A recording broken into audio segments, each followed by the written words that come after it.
কিন্তু এটা কি সত্যি হতে পারে? হতে পারে না নয়, ধরে নাও হয়ে গেছে। আর যদি মহারাজ ফিরে আসে তাহলে? না, মহারাজ বিক্রমাদিত্য কোনোদিনও ফিরবেন না। আর যদি ফিরে আসেন তাহলে কর্ণের ধারালো তলোয়ার থেকে বাঁচতে পারবেন না।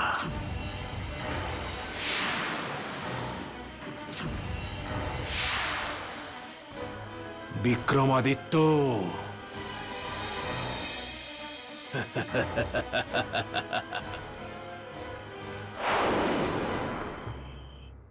কাকা, আমি জানি যে আপনি বাবার উপর খুব রেগে আছেন, কিন্তু এই সময় উজ্জয়িনীতে আপনাকে দরকার।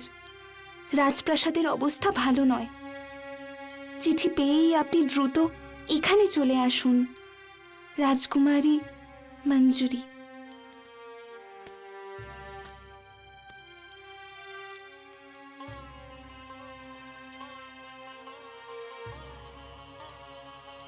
এই চিঠিটা মান্ডবী গ্রামে নিয়ে যাও। ওখানে শিব মন্দিরে আমার কাকার সঙ্গে তোমার দেখা হবে। এই চিঠিটা ওনাকে দিয়ে দিও। আজ্ঞে রাজকুমারী।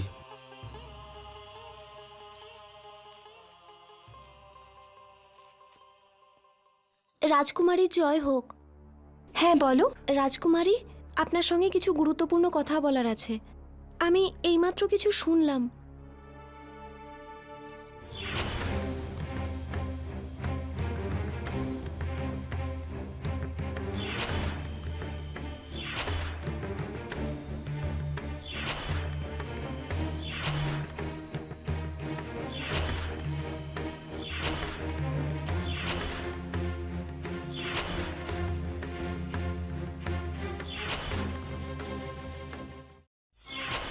এটা তুমি কি বলছো? আমি বাইরে জানলার সামনে দাঁড়িয়েছিলাম, কিন্তু কারোর মুখ দেখতে পাইনি। তুমি চিন্তা করো না, খুব শীঘ্রই আমার কাকা এখানে আসবে। এখানে আর কোনো ষড়যন্ত্র হওয়া সম্ভব নয়।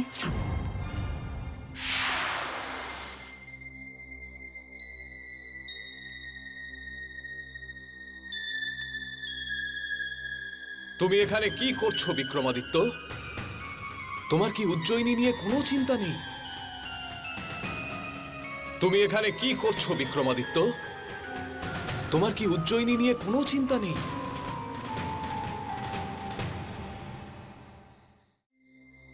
তুমি এখানে কি করছো বিক্রমাদিত্য?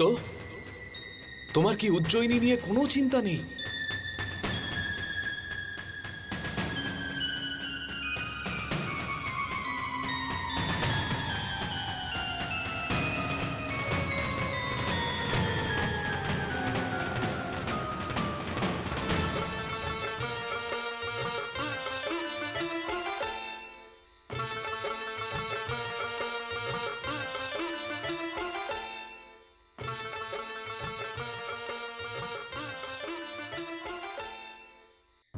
তোমার স্ত্রী, তোমার মেয়ে, তোমার প্রজা সবাই তোমার জন্য অপেক্ষা করছে বিক্রমাদিত্য। তোমার সিংহাসন শূন্য পড়ে রয়েছে বিক্রমাদিত্য, আর তুমি এখানে পড়ে আছো এই গোয়ালে। তুমি কি ভুলে গেছো যে তুমি একজন চক্রবর্তী সম্রাট?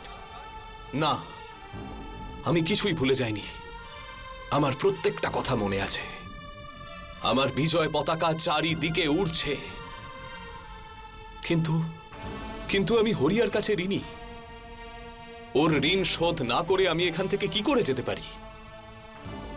30টা স্বর্ণমুদ্রা, সম্রাট বিক্রমাদিত্যের ওপর 30টা স্বর্ণমুদ্রার ঋণ। এই ঋণ শোধ করতে করতে উজ্জয়িনী তোমায় ভুলে না যায়। চলো এখান থেকে, বেরিয়ে যাও, পালাও, নয়তো তোমার উজ্জয়িনী তোমাকে ভুলে যাবে বিক্রমাদিত্য।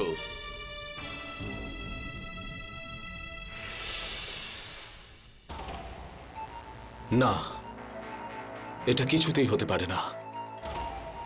আমার উজ্জয়িনী আমাকে কখনোই ভুলে যেতে পারে না, কখনো না। আমার উজ্জয়িনী আমাকে কখনোই ভুলে যেতে পারে না। আমাকে যেতে হবে, যত তাড়াতাড়ি সম্ভব যেতে হবে। আমাকে এখান থেকে এখনই বেরোতে হবে।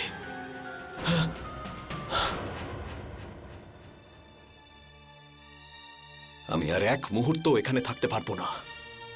আমাকে যত দ্রুত সম্ভব উজ্জয়িনী ফিরতে হবে।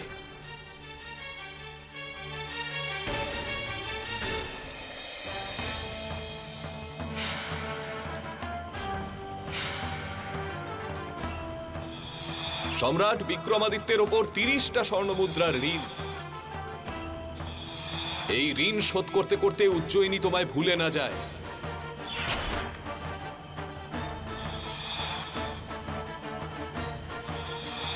ভীমা,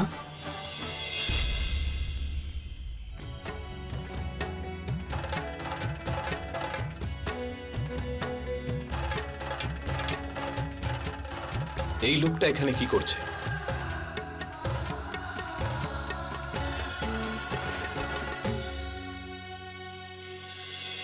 আরে ভীমা, তুমি এখানে জল ভরতে এসেছো নাকি?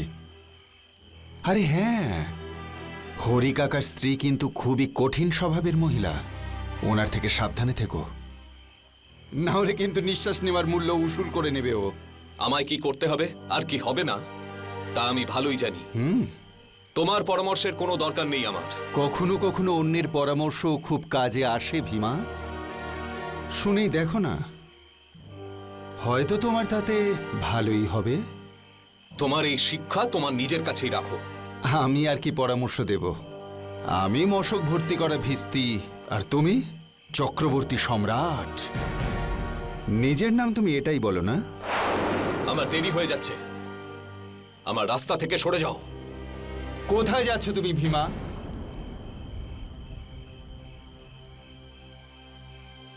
তুমি হরিয়ার বাড়ি থেকে চুরি করে পালিয়ে যাচ্ছ না তো? আরে পালাও পালাও, আমি কাউকে বলবো না যে তুমি রাতের অন্ধকারে নিজের মুখ লুকিয়ে এই তমুল প্রদেশ থেকে পালিয়েছ। তুমি আমাকে চোর বললে? তোমার এত সাহস যে তুমি আমাকে চোর বললে? আমি চক্রবর্তী সম্রাট বিক্রমাদিত্য, বুঝেছো? চক্রবর্তী সম্রাট বিক্রমাদিত্য, তুমি নিজের নামে এটাই বলো না? আরেকবার বলো যে আমি চোর নই। চোর তো তুমি বটেই। আমি কোনো চুরি করিনি, আর একটা কথাও যদি বলো না, আমি তোমাকে প্রাণে মেরে ফেলবো। হরি কাকা তোমাকে বাঁচানোর জন্য 30টা স্বর্ণমুদ্রা দিয়েছিল, তুমি তার মূল্য না চুকিয়েই চলে যাচ্ছ। এটা চুরি ছাড়া আর কি? আমি আমার নিজের রাজ্যে পৌঁছেই 30টা স্বর্ণমুদ্রার জায়গায় 30,000 স্বর্ণমুদ্রা পাঠিয়ে দেব। আবার চুরি? ভীমা, রাজকোষ রাজার সম্পত্তি নয়, প্রজার সম্পত্তি। রাজার কাজ তো শুধু সেটা রক্ষা করা।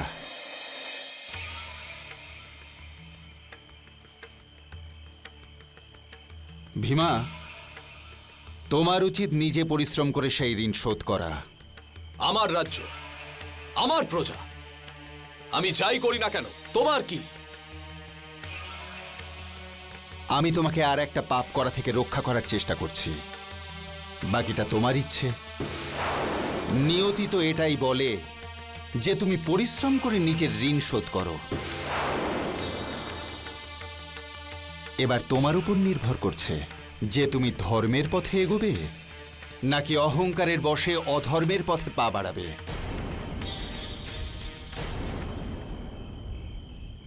না, বিক্রমাদিত্য এত দুর্বল নয় যে কারোর ঋণ সে শোধ করতে পারবে না।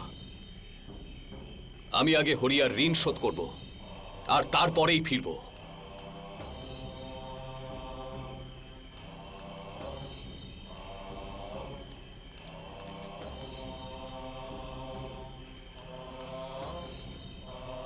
দেখে নিও বিক্রম, আমি আস্তে আস্তে তোমার সমস্ত অহংকার দূর করে দেব, আর আমার ছত্রছায়ায় তুমি খাঁটি সোনার মতো ঝকমক করবে।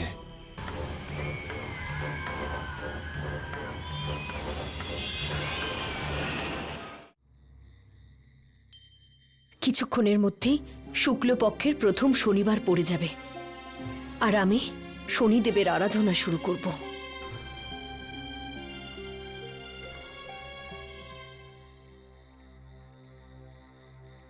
মনে হয় আপনি সারা রাত ঘুমোননি মহারানী।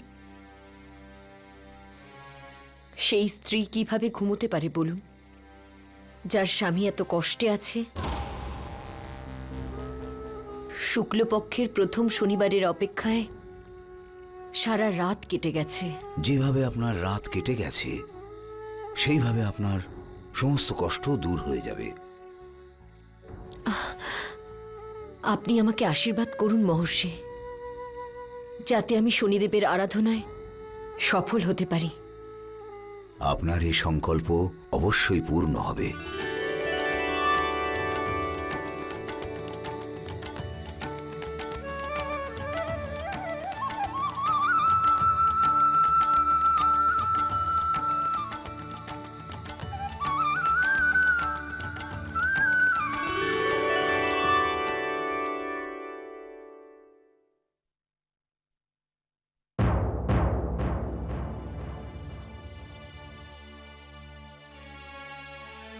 সূর্য মাথার উপরে উঠে গেছে আর তুই শুয়ে আছিস রাজা মহারাজের মতো। নে কুড়ুলটা নে আর যা এবার কাঠ কেটে নিয়ে আয়। যখনই দেখি তখনই শুয়ে আছে। মহারাজ চন্দ্রসেনে জয়, মহারাজ চন্দ্রসেনে জয়, মহারাজ চন্দ্রসেনে জয়, মহারাজ চন্দ্রসেনে জয়, মহারাজ চন্দ্রসেনে জয়, মহারাজ চন্দ্রসেনে চন্দ্রসেন? মহারাজ চন্দ্রসেনে আজ আমার হাত থেকে তোকে কেউ বাঁচাতে পারবে না। মহারাজ চন্দ্রসেনে আজ আমি এই তামল প্রদেশকে তোর মতো অত্যাচারী রাজার হাত থেকে মুক্ত করব। মহারাজ চন্দ্রসেনে মহারাজ চন্দ্রসেনে মহারাজ চন্দ্রসেনে মহারাজ চন্দ্রসেনে মহারাজ চন্দ্রসেনে মহারাজ চন্দ্রসেনে মহারাজ চন্দ্রসেনে।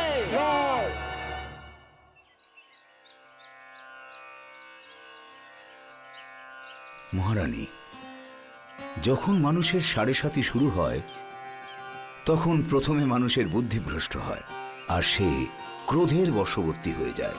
এ আপনি কি বলছেন মহর্ষি? এই সাড়ে সাতির সময় শনিদেব মানুষের ধৈর্যের পরীক্ষা নিয়ে থাকেন। যখন তার উপর সমস্যার পাহাড় ভেঙে পড়ে তখন তার বুদ্ধি এবং বিচার করার শক্তি পুরোপুরি শেষ হয়ে যায়। সময় থাকতে মানুষ যদি এই কালচক্রকে বুঝতে পারে আর নিজের কৃত দুষ্কর্মের প্রায়শ্চিত্ত করে নেয়, তাহলে শনিদেব অবশ্যই তার উপর কৃপা করেন। কোনো মানুষ যদি প্রায়শ্চিত্ত করতে না পারে তাহলে? তখন শনিদেব মানুষের জীবনে এমন সব পরিস্থিতি সৃষ্টি করেন, মানুষের রাগ, তার অহংকার, তার ঈর্ষা সব শেষ হয়ে যায়। মহর্ষি, আচ্ছা এমন কি কোনো উপায় নেই যাতে সাড়ে সাতি নির্দিষ্ট সময়ের আগে নিজে থেকেই সরে যায়? না মহারানী, যখন সাড়ে সাতি শুরু হয় তখন তা পুরো 7.5 বছর থাকে। এই সাড়ে সাতি চলাকালীন পুরো সময় ধরে শনিদেবের আরাধনা করা যায়, তবে তার প্রভাব কিছুটা কম করা যায়। সেটা কিভাবে? সবার প্রথমে আমাদের শনিদেবের শান্তিযজ্ঞ করতে হবে আর শনিদেবের বীজ মন্ত্র 108 বার আহুতি দিতে হবে। তাতে আপনার স্বামীর কষ্ট অবশ্যই কম হবে মহারানী।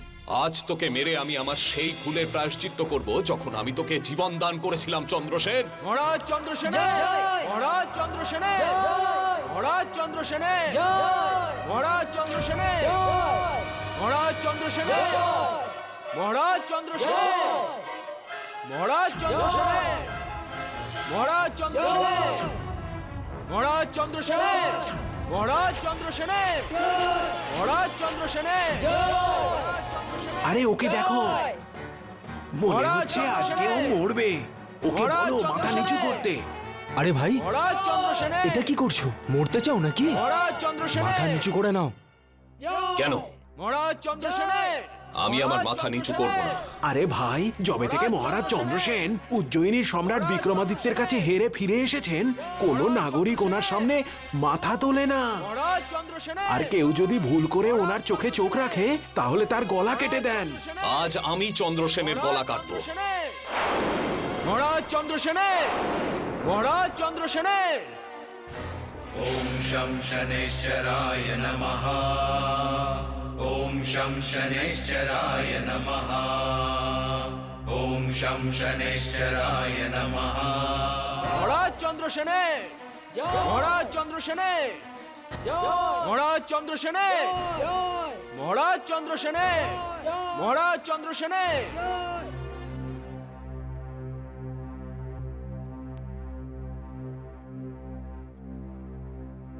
মহারাজ চন্দ্রসেনে চন্দ্রসেন, চন্দ্রসেন।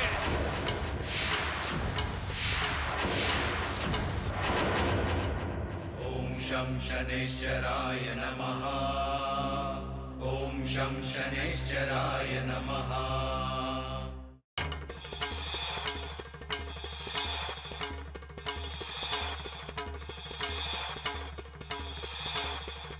এই বিক্রমাদিত্যের মতো দেখতে এটা কে?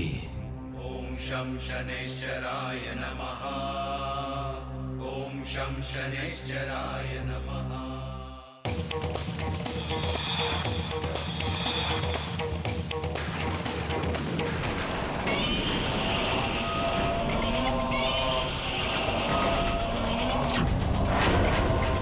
ॐ शं शनैश्चराय नमः ॐ शं शनैश्चराय नमः